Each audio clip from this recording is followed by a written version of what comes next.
Well, thank you very much. I'll start by saying I just spoke with Boris Johnson, and we had a good talk about a number of subjects, and we'll maybe talk about it a little bit later.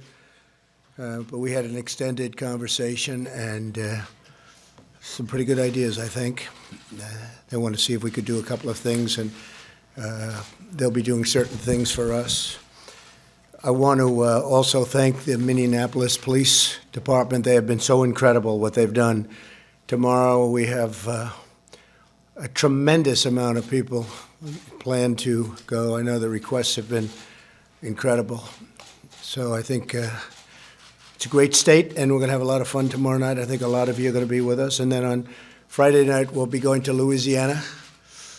And there's a big election on Saturday to see whether or not there's a runoff, most likely. And I think we'll do very well. The Republicans are doing very well despite the witch hunt that they have on Republicans. So I just want to thank everybody for being here, coming to the White House on this important occasion. In a few moments, I'll be signing 2 executive orders to expand our record-breaking regulatory reduction campaign that is helping to fuel our incredible economic boom.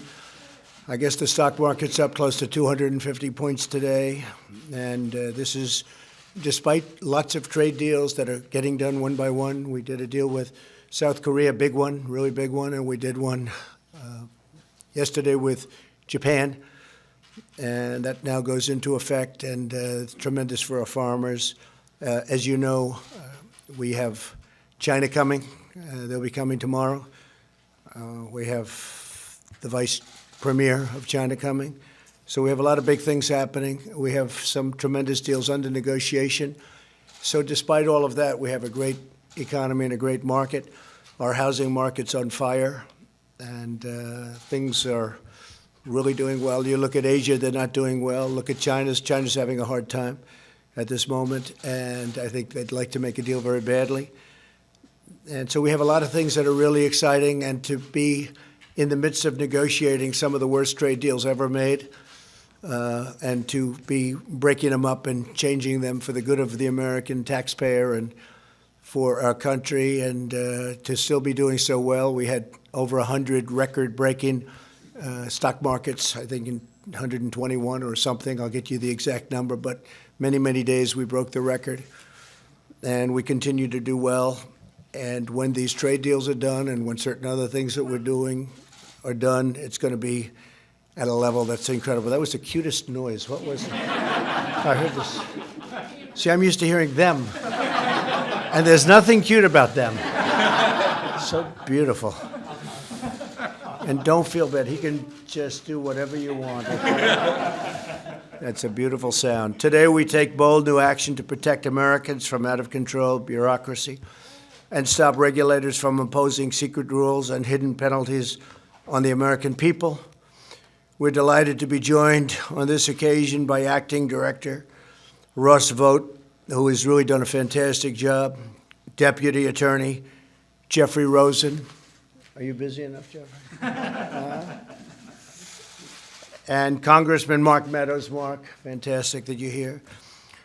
Louisiana Solicitor General, I'll be there. Liz Murrell. Where's Liz?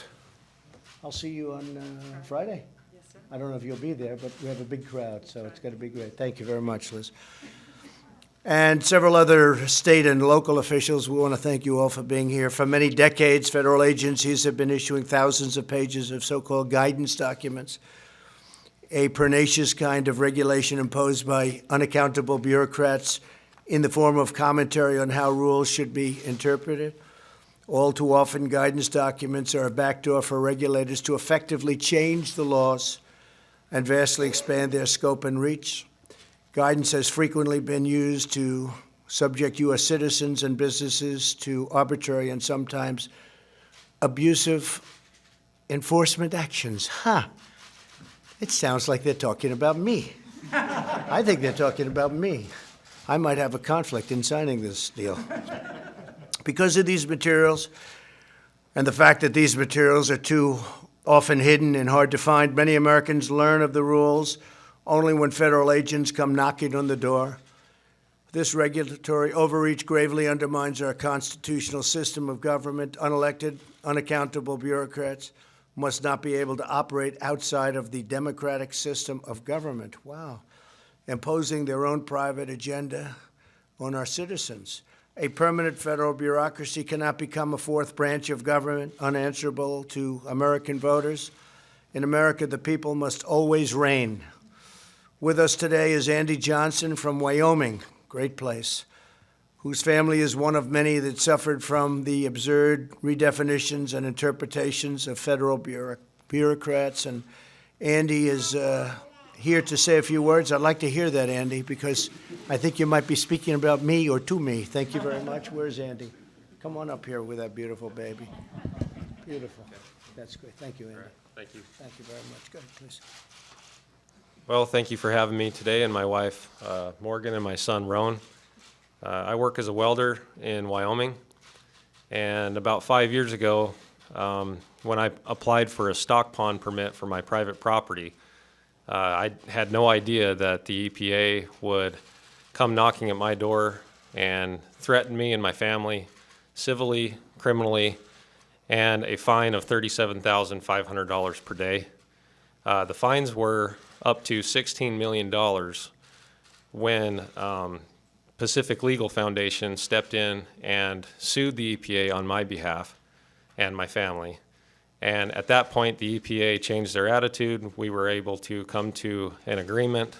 We won our case, but unlike a lot of other middle-class Americans, that's not the case.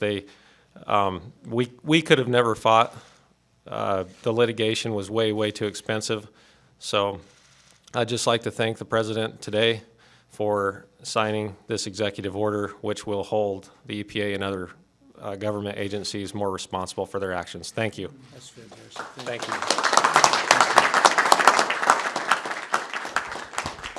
So they had you up to $16 million, but that's peanuts for you, right? That's great. Glad it worked out, and it's working out even better. We're also joined by Richard Schrock, who was prevented from expanding his business because of the obscure regulatory guidance on a rule from the 1980s, an old rule. And Richard, please come up and talk about it. Thank you. Thank you, Richard. Please. Thank you. Thank you very much. Thank you. Thank you. Mr. President, I'd like to thank you for the invitation to speak and bringing much-needed attention to the reform to the rulemaking process used by the regulatory agencies. I operate a family-owned business in Fairbanks, Alaska.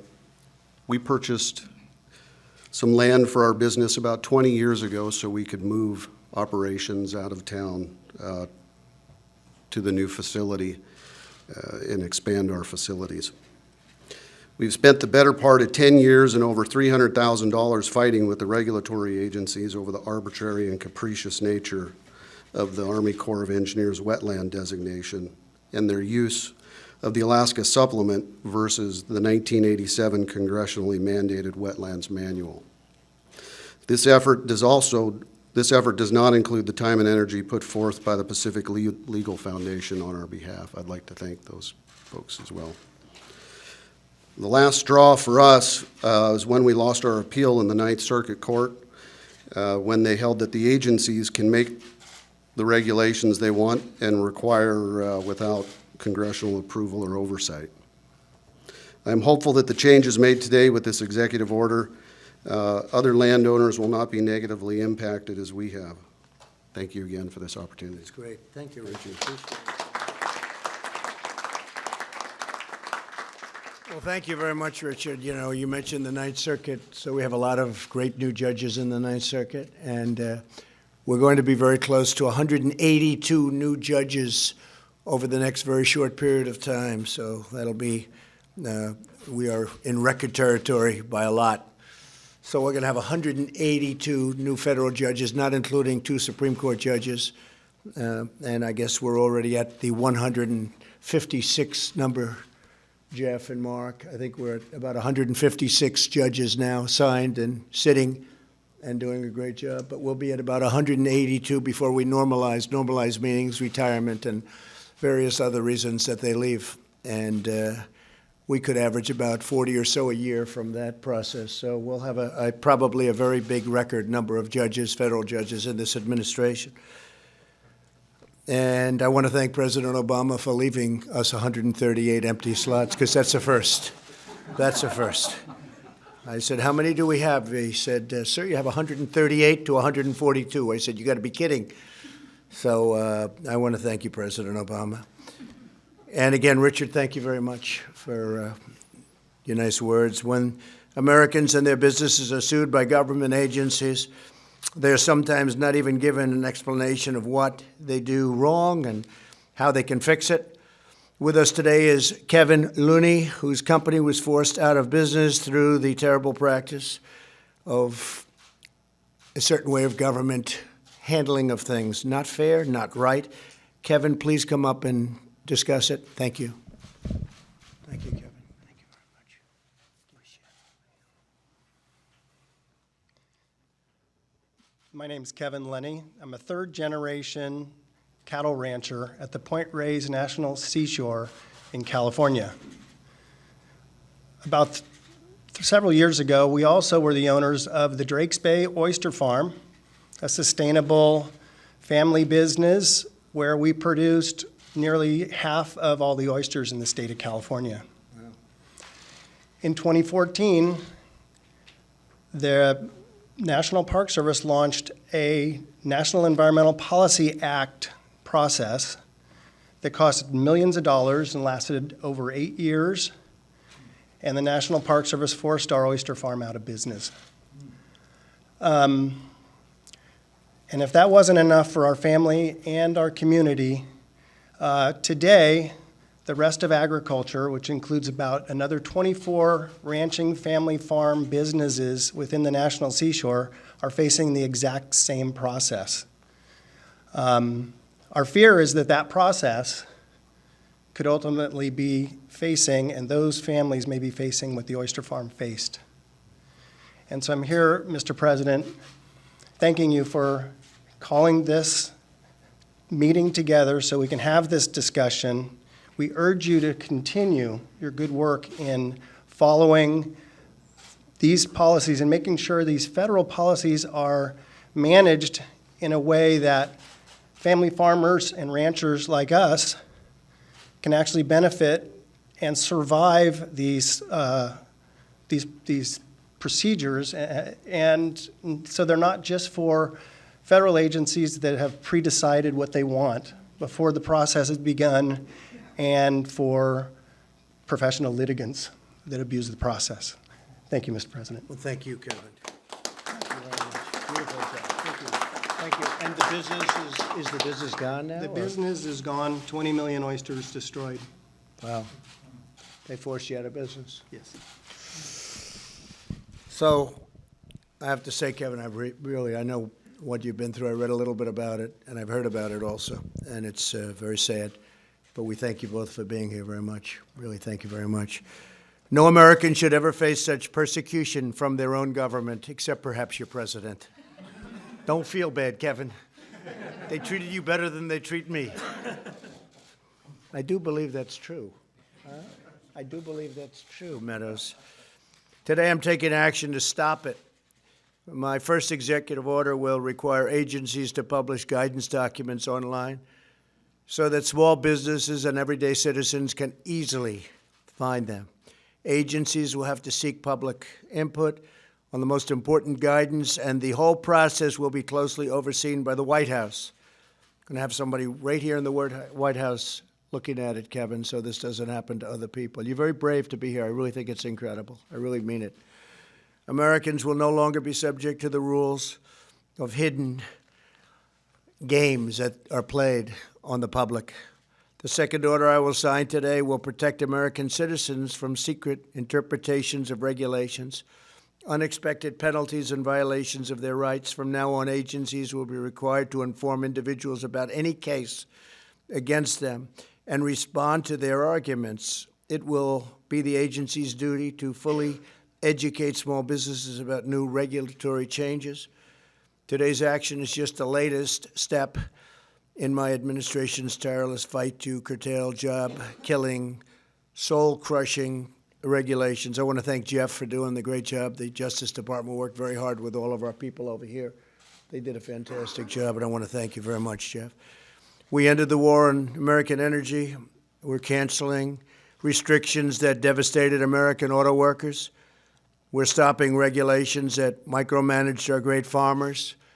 We're bringing major companies back to our country. They want to be here with a hot economy. We're the place they want to be. And we're reversing the last administration's ridiculous attack on, as an example, incandescent light bulbs. We're also working, as you know, cars are very expensive, far too expensive. And we're going to be able to bring the price of cars down about $3,500, and at the same time make the car a lot more affordable and a lot safer. So we're going to have affordability, safety, and we'll also be getting some of the old cars off the roads because people now have an incentive to buy a new car that's a lot less of a problem from an environmental standpoint. It's really an amazing thing. We're going against California, and they make their cars so light, it's paper mache, and you get in an accident, it's very, very dangerous. So we're coming out with a whole new standard, and I think it's going to be something very special. It's gotten tremendous receptivity. Same thing with the light bulb, the incandescent lights. Aside from the fact you look better, of course, who cares about looks? But you do look better with incandescent. They weren't allowed.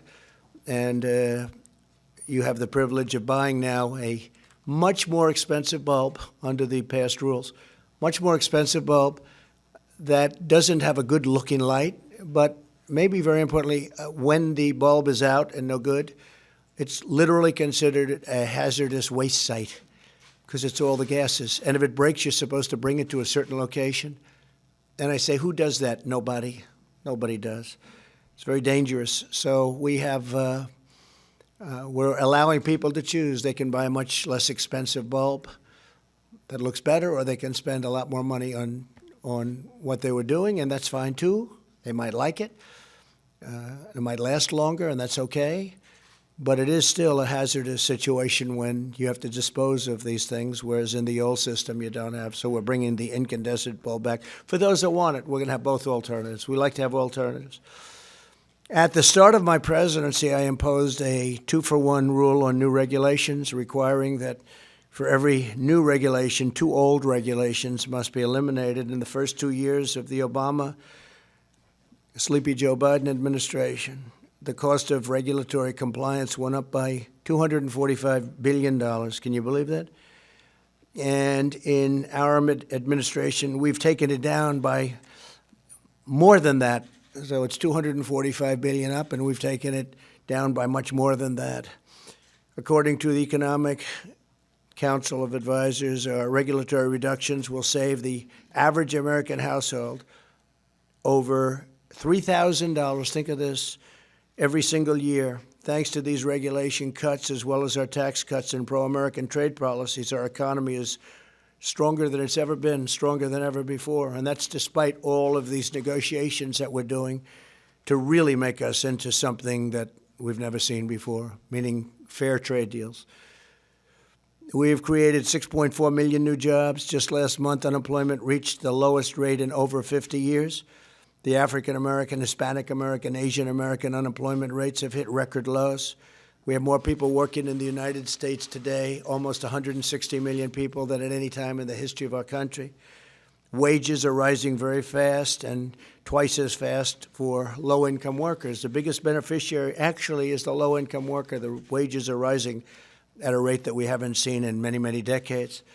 When I first started campaigning, many of you were with me, I used to talk about workers that would make more years ago, 21 years ago, than they made a few years ago, because now it's gone up a lot, but a few years ago, and that have 2 jobs and 3 jobs, and yet they did better 21 years before.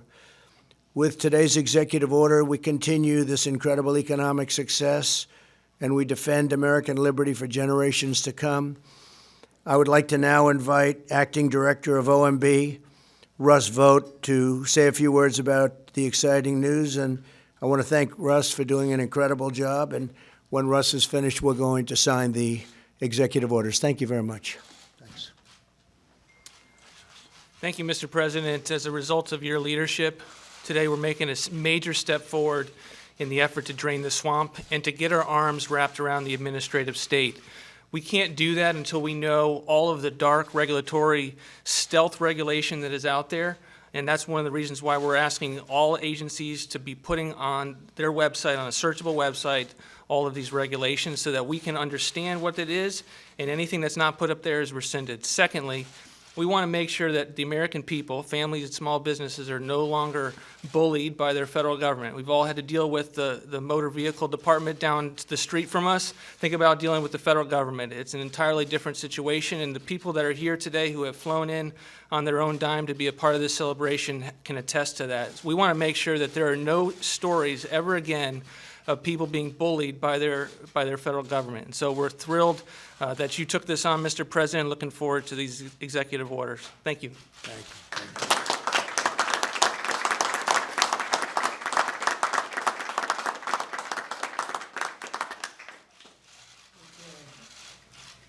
Come on, folks, gather around.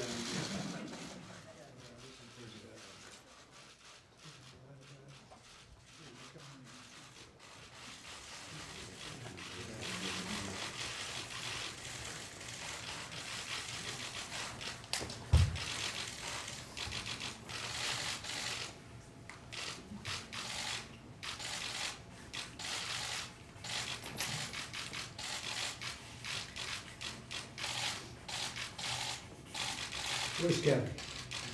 Right here. Come in, man.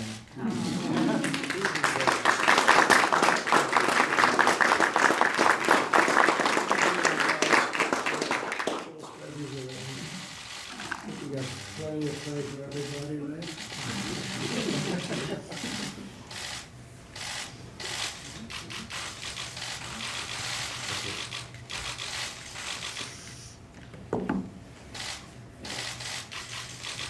Okay. Thank you very much, everybody. Congratulations. Congratulations. Thank you. President,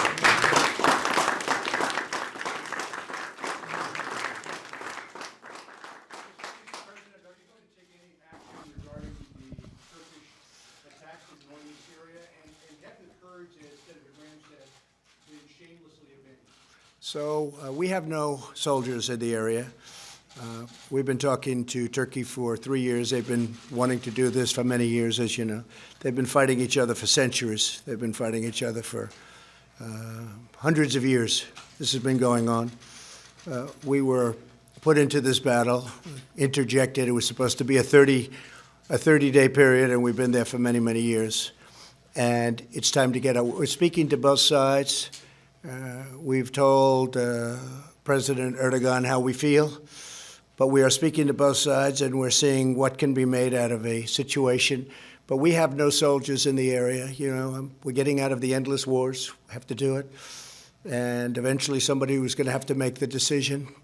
And frankly, we're getting a lot of praise from that decision. People are saying, gotta sometime bring our people back home. We're really serving, and we were serving as a police force. We had defeated ISIS. We defeated the caliphate 100%. Erdogan and the existing groups of people, including Kurds, but you have the PKK, which is a natural enemy with Turkey, and likewise and opposite. They've been fighting again for many, many years. Their bitter enemies have been always, probably, possibly, always will be. So we are out of there. We've been out of there for a while. No soldiers whatsoever. We are taking some of the most dangerous ISIS fighters out. We've taken them out, and we're putting them in different locations where it's secure. In addition, the Kurds are watching, and if the Kurds don't watch, then Turkey's going to watch, because they don't want those people out any more than we do. But we have taken a certain number of ISIS fighters that are particularly bad, and we've wanted to make sure that nothing happened with them with respect to getting out. And I think we're doing a great job. I think the people of this country, I campaigned on ending the endless wars. We're all over the world fighting wars. Half the places, nobody even knows what they're doing over there. And I feel that we are doing the right thing, and I think the country feels that too. We've had tremendous support outside of the Washington, Little Washington area, and even in Washington, people are saying you're doing the right thing. Has to be done, otherwise you're never going to do it. At the same time, we're dealing with both sides. We're going to see what we can do. In a statement this morning, you cautioned Erdogan. Since then, it appears as though there have been casualties on the Kurdish side. Are you concerned about escalation, and are you concerned that Erdogan will try to wipe out the Kurds? I will wipe out his economy if that happens. I've already done it once with Pastor Brunson. I'm sure that I hope that he will act rationally. But you do have to understand they've been fighting each other for many, many decades.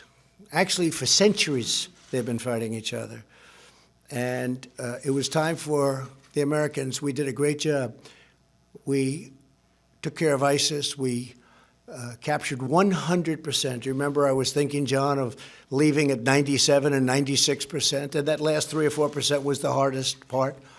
And they told me it would take a year to 2 years to do it, and I did it in a month.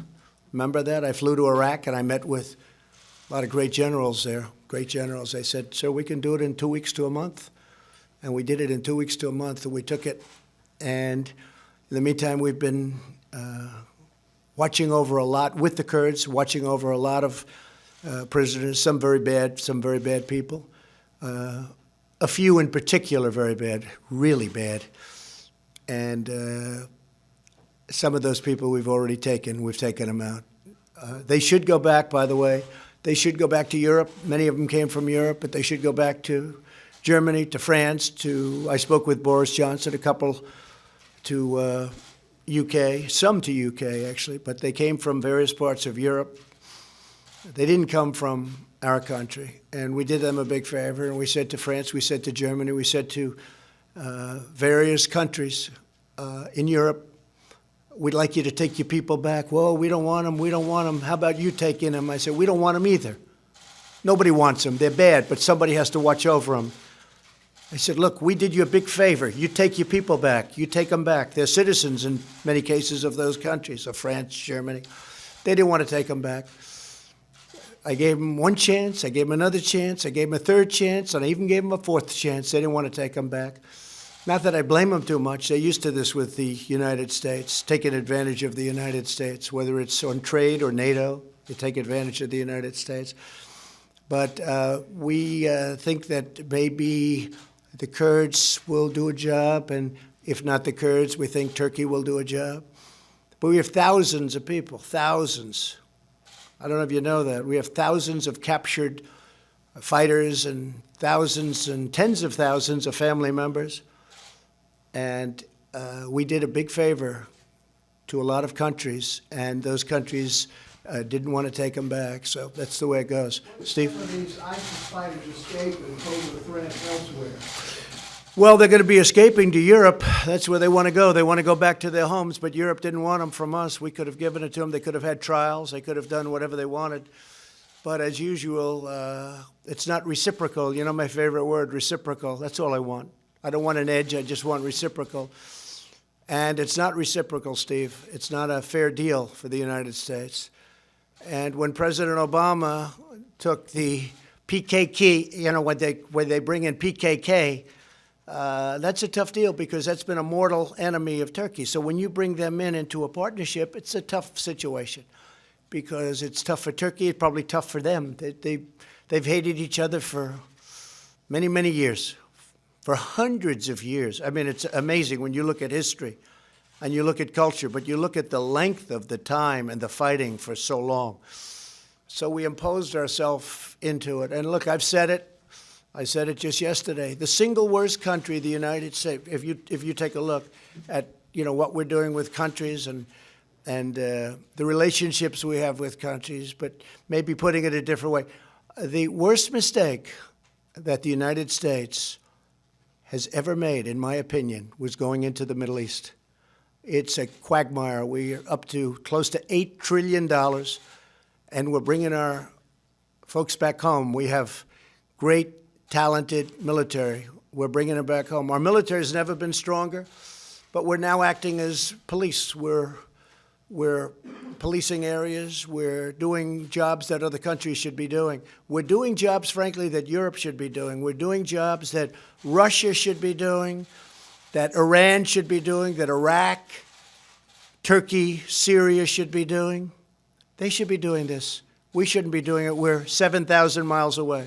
Lindsey Graham is talking about imposing economic sanctions on Turkey over this incursion into Syria. What do you think about that? Well, I think it's okay. I've already told that to President Erdogan. Far more than sanctions. I'll do far more than sanctions. Lindsey, and I'd feel differently. I think Lindsey would like to stay there for the next 200 years and maybe add a couple of 100,000 people every place.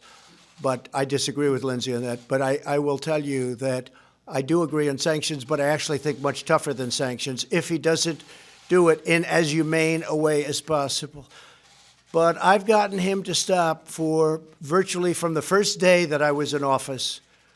But they've wanted to fight, and that's the way it is, and they've done it for so long. Yes, go ahead, please. So what does this humane way as possible actually mean? Well, we're going to have to see. We're going to have to define that as we go along. They want to, if you listen to Erdogan, he wants to have people go back to where they came from, go back to Syria. Right now, he's holding, in all fairness to him, he's holding millions of people. That would be all over the place if he wasn't holding them. So he wants to repatriate. He wants to have them go back into the area that he's looking at. But we'll see. We'll see how he does it. He can do it in a soft manner. He can do it in a very tough manner. And if he does it unfairly, he's going to pay a very big economic price. Mr. President, you said with the letter that you sent up to Nancy Pelosi Yeah. yesterday, you appeared to declare war on the impeachment inquiry. Can you tell us in your own words why you think it is incumbent upon the House to hold a full vote to authorize an inquiry? And if they were to hold a vote and it were to be positive, would you then cooperate with the inquiry? Well, let me just say that the Republican Party and President, but the Republican Party has been treated extremely badly by the Democrats, very unfairly. Because they have a tiny margin in the House, they have eviscerated the rules. They don't give us any fair play. It's the most unfair situation people have seen. No lawyers, you can't have lawyers, you can't speak, you can't do anything. You virtually can't do anything. And then on top of it, they have a guy named Schiff, and Nancy Pelosi knows all this because she's just as guilty as he is. But you have a man named Schiff, where I had a perfect phone call with the president of Ukraine. I mean, perfect. People read it, but they don't read that. They heard Schiff's version of it. He defrauded the American public. He gave the most horrible rendition, adding his own words. I mean, Mark Meadows is here. I think I can say honestly, Mark, you didn't believe it when you heard it. And Mark's never heard anything like it. And many of the people that we work with, including Democrats, have never heard anything like it. He made up a phone call. He made it up. Because what happened is they spoke about a day too early. They heard a whistleblower who came out with a false story. You know, people say, oh, it was fairly close. It wasn't close at all. What the whistleblower said bore no relationship to what the call was. We have a transcribed call done by professionals, and the call was a perfect call, but Schiff made it up. Then it turns out that the whistleblower was in cahoots with Schiff. Then it turns out that the whistleblower is a Democrat, strong Democrat, and is working with one of my opponents as a Democrat that I might end up running against. The whole thing is a scam. It's a fix. And we wrote a letter yesterday, and probably ends up being a big Supreme Court case. Maybe it goes a long time. I don't know. But the Republican Party has been treated unbelievably badly and unfairly by the Democrats, John. But against her, if they held a vote in the full House and the vote... Well, yeah, that sounds okay. Well, we would if they give us our rights. It depends. If they vote and say you can't have lawyers, you can't ask questions, you can't have anybody present, all of these crazy things. And even some of the reporters said to me, it really is an unfair situation. They ask all the questions, and then, for instance, the ambassador who testified was a fine gentleman. He gave great testimony for us. But we don't get to do any of that or show any of that. So they brought out only the couple of negative things, all which were knocked out by his other statements. It was a great witness for us, but if you would have listened to them, you would have said it was a better witness for them. It wasn't. It wasn't even close. He was a fine gentleman. And we saw that, and we said, that's very unfair. Yes? Mr. President, there are reports this afternoon that the Chinese are lowering their expectations for a trade deal. Are you also lowering your expectations? No, I don't think so. I think they feel that I'm driving a tough bargain, but I have to. You know it better than anybody. You do a good job over there. Watch a lot. We are so far down in terms of where we started from presidents that didn't do their job for many years. Since the World Trade Organization founding, China went in 2001 or so. China went in and just ripped off the world. So, and I told that to President Xi. I said, you know, this can't be like a 50-50 deal. Because a 50-50 deal, you're like up there, we're down here. So a 50-50 deal, it doesn't work, right? You got to have a little balance. This has to be a better deal from our standpoint. And I think they fully understand it. One of the really good meetings I had today was with our people on opioids and drugs and fentanyl in particular with respect to your question. And they said that Chinese leadership has a lot of respect for our president. And they are really being much more careful. It's a much different situation. We have some great drug numbers. Now, what is great drug numbers? If you're down 15, 16, 20, 25%, it's still horrible what's going on in this country and in the world. In the whole world, it's horrible. But no, I think they have a lot of respect for us. First time they've ever respected us. I think China has a lot of respect for me and for our country and for what we're doing. And I think they can't believe what they've gotten away with for so many years. Are the Chinese wrong to be putting pressure on the NBA, sir? Well, the NBA is a different thing. I mean, I watch this guy, Steve Kerr, and he was like a little boy. He was so scared to be even answering the question. He couldn't answer the question. He was shaking. I don't know. I don't know. He didn't know how to answer the question.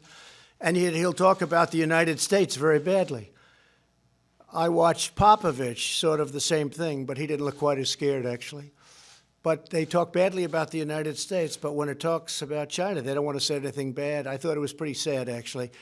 So are you okay? It'll be very interesting. Excuse me? Are you okay then with the Chinese government pressuring the NBA over Hong Kong? They have to work out their own situation. The NBA's, they know what they're doing, but I watched the way that, like, Kerr and Popovich and some of the others were pandering to China, and yet to our own country, it's like they don't respect it. It's like they don't respect it. I said, what a difference. Isn't it sad? It's very sad. To me, it's very sad. John? Mr. President, Joe Biden came out for the first time today and said you should be impeached. Your response? Well, he's falling like a rock. We have him on tape with corruption. I mean, he's getting the prosecutor for, I guess, John, it was $2 billion, saying we're not going to give you the $2 billion or whatever the amount was unless you get rid of this prosecutor. And then he goes, lo and behold, the prosecutor was gone. And that was the prosecutor. Excuse me, John? 1.2 billion. Not a lot of money. And then his son takes out 1.5 billion from China. And by the way, the $50,000 a month that he was getting from Ukraine looks like it's $168,000 split among him and somebody else, his friend. And also there's a payment of about $3 million to his son. His son just got thrown out of the Navy. So Biden is dropping like a rock. I don't think he's going to make it. I didn't think he was going to make it for a long time. I don't think he's going to make it. And I guess this is one way he can do it. You know, he didn't say that until right now, and he sees what's happening to him. I guess he's no longer the front runner. But look, I feel badly for him because I know he's going through a lot. He's been hit, and he's been caught red-handed. I mean, here's a man who is on tape saying exactly what he's going to do in terms of corruption, and he gets away with it. If that ever happened to a Republican, they'd be getting the electric chair right now. They'd be right now being walked into the electric chair. It's a whole different standard. What Joe Biden said on tape, this isn't like, gee whiz, we think. What he said on tape, and the fake media doesn't want to play the tape. They hardly play it. So I feel, you know, that it's too bad what's happened to him. He's sinking and his campaign's sinking. But he walked away with hundreds of, I mean, you look at the kind of numbers. His son, who is at best incompetent, got thrown out of the Navy. I don't even want to say why. A subject that we just discussed. I don't want to say why. but he gets thrown, and all of a sudden he's making a deal with Ukraine where they're getting $168,000 a month between the two of them. $168,000, and he gets $3 million payments, and all of this money coming out, and the kid has no expertise in energy, and it's an energy company. He has no expertise. You and I both know much more than he does, John. And then you walk into China, and a couple of days later, 10 days later to be exact, he gets $1.5 billion out of China, and he's got no expertise. And I have friends that are the smartest people on Wall Street. I said, is that possible? They say, no, it's not possible. It's a pretty sad situation. Please. I just want to clarify something you said earlier. If Pelosi holds a vote on the floor on impeachment and commits to the rules of previous impeachment proceedings, you'll participate in that investigation? Yeah, if the rules are fair, because I don't know exactly your definition. If Republicans get a fair shake, because the Republicans have been, look, we were very nice to them. When Paul Ryan was the Speaker, he really wouldn't give subpoenas. And I'm not saying good, bad, or indifferent. Here's a man that knows it very well. They'd go in with all of the corruption that you've been reading about and all of the things that they did wrong with Comey and all of these people and all of the things they did wrong. When we wanted a subpoena, meaning they wanted a subpoena, it was very hard to get it, and I'm not sure he ever even issued a subpoena. And Nancy Pelosi issues subpoenas, come on in and get them, gives them to Nadler, gives them to Crooked Schiff. I mean, this Schiff is one crooked guy. The guy made up my phone call. Think of it. In the United States Congress, he made up my phone call. And I've had people that said, I didn't like the way you talked to the Ukrainian president. I said, did you read my speech? No, I heard Schiff, Shifty Schiff. I heard Schiff. I said, that's how I said. I said, well, let me see what he said. A lot of people saw that. And frankly, I think if it wasn't for me, I don't know if anybody would have even noticed and called him out. He took my really, believe it or not, congenial and gentle words, and he made me sound like a tyrant. It's a terrible thing. He defrauded the American public. I mean, honestly, I don't know what can happen, but there are those that say he should be prosecuted for what he did. He should certainly be impeached, but he should be prosecuted for what he did. And I think he's a very bad leader of this movement. Yes, please. On the phone call, there's a new report out today that the whistleblower says a White House official came to him and said you committed a crime on that call. Did any White House official express any concern to you? No.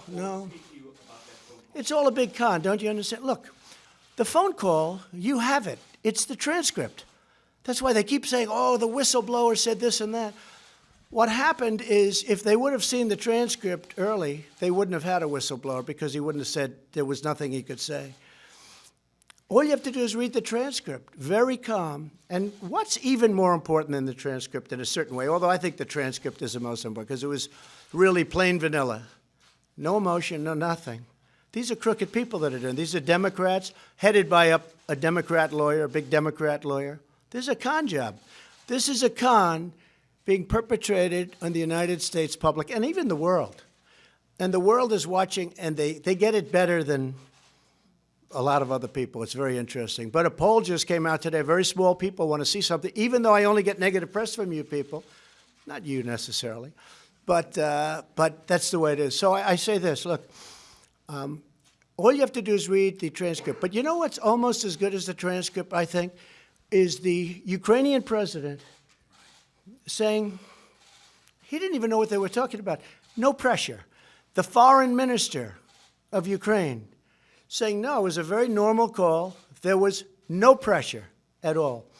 What is bad is when you see all of the elements, when you see that Schiff saw the whistleblower, when you see what the whistleblower said about the phone call, and it was totally different. He made it up. And I don't know why a person that defrauds the American public should be protected, okay? Why did your administration try to bury that transcript in Well, that I don't know. Again, I'm not a lawyer. I can say this. I assume it was for leaks. I have no idea. I'm just answering. Because this city is like the leaking capital of the world. If you want to get something out to the press, all you have to do is hand it to somebody in Washington. So I assume it was for leaks. I mean, I've read that, and it doesn't seem like a big deal. What is a big deal? I think they're probably trying to protect it from leaks. But here's the other thing. We gave that transcript over almost immediately. It wasn't like we waited till now. Till now would be immediately, because it's only been doing it for 3 weeks. We gave that transcript up almost immediately.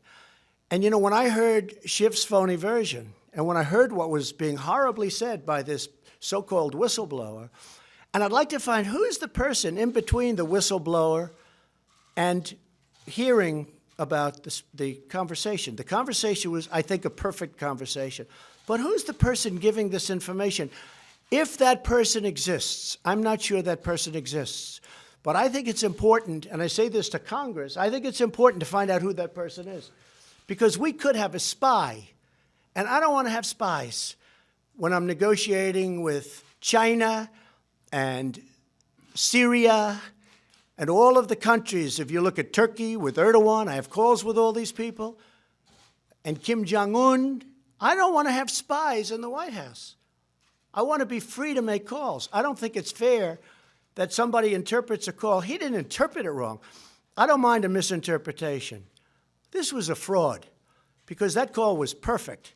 And if you read the whistleblower's report, it bore no resemblance to what the call was. Steve? Can we go back to your conversation with Boris Johnson? Yeah. The case involving a car crash. I hate the case.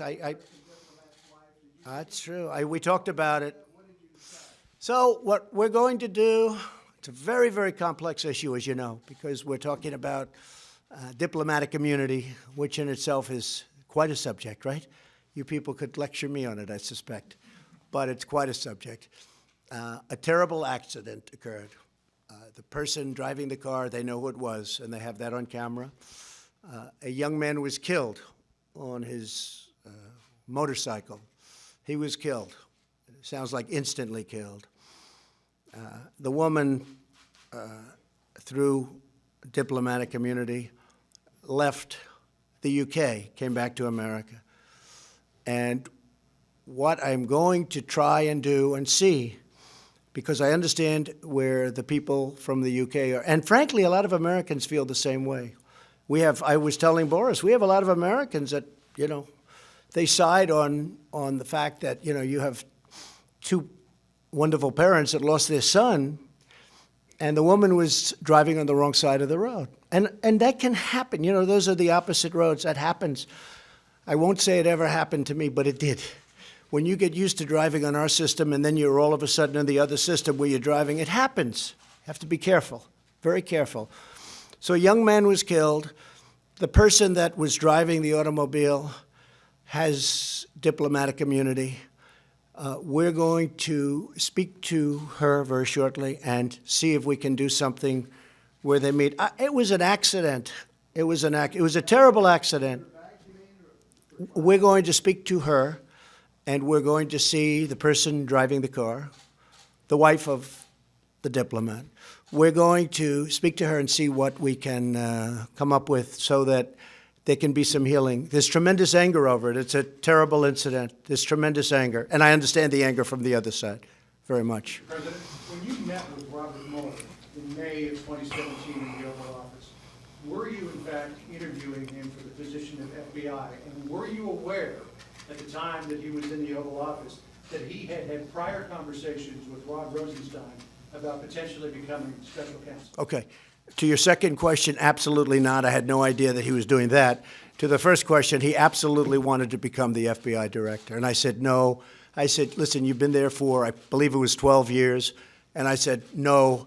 And it has since been proven that I was right. Plus, we have witnesses to it. I interviewed numerous people that day. And he was one of the numerous people making a decision ultimately. But he was one of the people. I said, no, nicely. Respectfully. Did you speak to him about a potential conflict of interest because of the dispute he had with you over the golf membership? I knew about it. We didn't speak about that because I wasn't going to accept him. That may have been one of the reasons I said no. Who knows? But I did have conflicts of interest with Robert Mueller. We had a business dispute.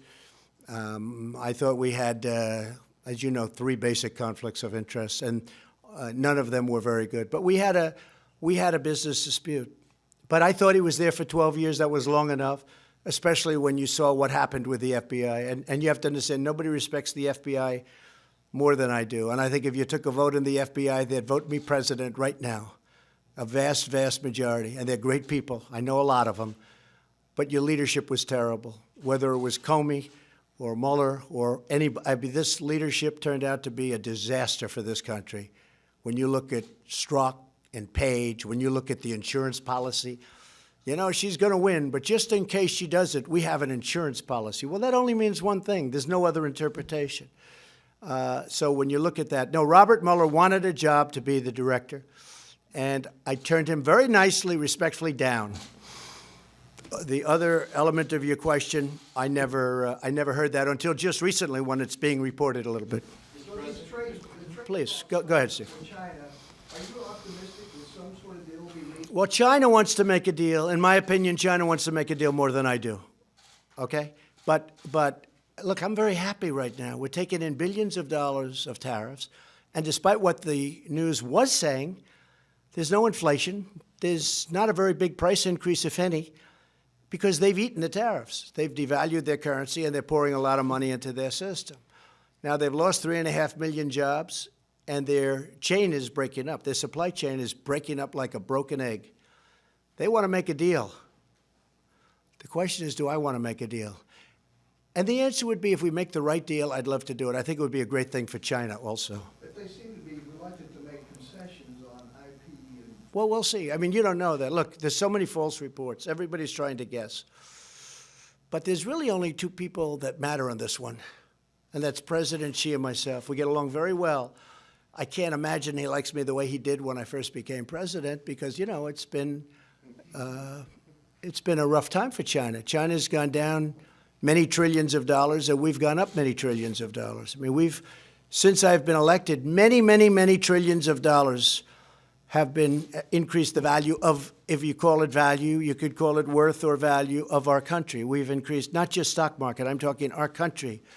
Our economy is bigger, it's stronger. And I believe if my opponent got in, you would have had a tremendous slide. And don't forget, I only look at our numbers from the day after the election because there was euphoria when I got elected. And we picked up a tremendous amount from, let's say, the 9th of November to January 20th when we had the inauguration. And it's been that way ever since. It's been a fantastic thing. But China wants to make a deal very badly, and if we can make a deal, we're going to make a deal. There's a really good chance. There's a really good chance, Steve. Have you spoken at all, Mr. President, to the Attorney General about the coming Horowitz Inspector General's report and/or the Durham report? No, I really am leaving that to the Attorney General, highly respected man, very highly principled man. I did read the Comey report, 78 pages of total kill. And I think it says, frankly, a lot to the Attorney General that he decided not to prosecute on that report, because I think most people reading that report would have done that. That report was horrible for Comey, horrible. But he's a highly principled man, and I'm leaving it up to him. Mr. President, can you tell us what you said to President Erdogan on Sunday, what he said to you? Did you promise him anything, or did he promise you anything? No, we're talking about it. No, but he said, I want to go in, I want to go in. But he's been telling me that for 2.5 years. He's been telling that virtually. He's been saying this for many years before me. And, you know, he's ready to do it. They've been, again, fighting for so long. They've been fighting for so many. This is like Israel and the Palestinians, okay? There's only one difference. Maybe the hatred's even greater. Is that possible? Maybe not. But this is a very, very serious hatred that's come over many years. Yes, sir. Mr. President, Kurds helped the U.S. defeat ISIS, and by allowing this offensive, is it going to be more difficult in future times of need to develop alliances? No, it won't be. It won't be at all. Alliances are very easy. But, you know, our alliances have taken advantage of us. If you look at how much money we spend on NATO and how much money countries from Europe, who are really a much bigger beneficiary than we are, okay? You know, they're there and we're here. We're many miles away. Our alliances, in many cases, have taken tremendous advantage of us. If you look at NATO, I got them to pay $100 billion more. The Secretary General Stoltenberg came out with a report recently that because of President Trump, the other countries, 28 countries, so 27, not including us, They paid over $100 billion more because of me, but still, as good as that is, sounds good, it's nothing compared to the kind of numbers you're talking about. So I'm very happy with that, but the United States is paying over 4%, and Germany is paying 1%. Maybe a tiny bit more, but I actually think the way you calculate it, because you can look at it many ways, it's probably less than 1%. France is paying less than what they're supposed to. Out of the 28 countries, 20 of them are delinquent. You know what the delinquent means? That's an old real estate term. He's delinquent with his rent. They're delinquent with their payment. They owe us a tremendous amount of money, and they never pay us back. Because if Germany doesn't pay, they don't add that up. They just say, oh, that's okay. Then they don't pay again. Then if you go back that way, like the old-fashioned way, you don't pay and you owe it. But they don't pay, and they just go into the next year. They owe us hundreds and hundreds of billions of dollars. So, no, I don't look at it that way. Now, the Kurds are fighting for their land, just so you understand. They're fighting for their land. And as somebody wrote in a very, very powerful article today, they didn't help us in the Second World War. They didn't help us with Normandy, as an example. They mentioned names of different battles. They were there, but they're there to help us with their land, and that's a different thing. In addition to that, we have spent tremendous amounts of money on helping the Kurds in terms of ammunition, in terms of weapons, in terms of money, in terms of pay. With all of that being said, we like the Kurds. Now, you have different factions in there. Again, you have PKK, that's a different faction. And they worked with us. It's a rough group, but they worked with us. But we've spent a tremendous, and they're fighting for their land. So when you say they're fighting with us, yes, but they're fighting for their land. Now, if we go on the theory that some of the folks in Washington go by, who all do very well with the military-industrial complex. I mean, you know, the military-industrial complex, take a look at Dwight Eisenhower. He had it figured right many years ago. It's got tremendous power. They like fighting. They make a lot of money when they fight. But it was time to bring our soldiers back home. So I see, and I will tell you, the hardest thing I have to do, by far, much harder than the witch hunt, is signing letters to parents of soldiers that have been killed. And it's not only that, in areas where there's not a lot of upside, if there's any upside at all, and in many cases there's only downside. And especially when that soldier was killed in a blue-on-green attack. You know what that is, right? That's where a soldier being trained or whatever turns his gun on an American soldier. Here, son, take your gun. You know how to use it. And he takes the gun and he turns it and he shoots one. We have many of them in Afghanistan, in particular in Afghanistan. The hardest thing I have to do is signing those letters. That's the hardest thing I have to do. And each letter is different. We make each letter different. And last week I signed 5 of them for Afghanistan, 1 in Iraq, 1 in Syria from 2 weeks ago. And sometimes I call the parents, sometimes I see the parents. I go to Dover when I can, but it's so devastating for the parents that, you know, it's so devastating. When they bring that boy or young woman out of the back of those big, powerful planes in a coffin, and the parents are there. You know, we have people that do that. That's what they do. They work that. They accommodate everybody. That's what they do. They do an incredible job. And I said, the parents seem to be okay. I'll get there early. The parents seem to be okay. Well, actually, sir, they aren't. No, the way they're talking, they're really okay, aren't they? Sir, you never know until the back of that massive cargo plane opens up and they walk down holding a coffin with 4 or 5 great soldiers on each side of it, representing our various forces. That you never know. And then I see it, and I see people that were smiling, oh, Mr. President, thank you for being here, thank you for being here, and I think they're doing great. And then 20 minutes later, we'll be outside when that big plane pulls up, and that door comes down, and they are walking the coffin with their boy inside this coffin with an American flag over the top, and they're walking that coffin down this ramp. And I've seen people that I thought were really incredible, the way they would I didn't even understood how they could take it so well. scream like I've never seen anything before. Sometimes they'll run to the coffin. They'll break through military barriers. They'll run to the coffin and jump on top of the coffin, crying, mothers and wives crying desperately. And this is on these endless wars that just never stop. And there's a time and there's a place, but it's time to stop.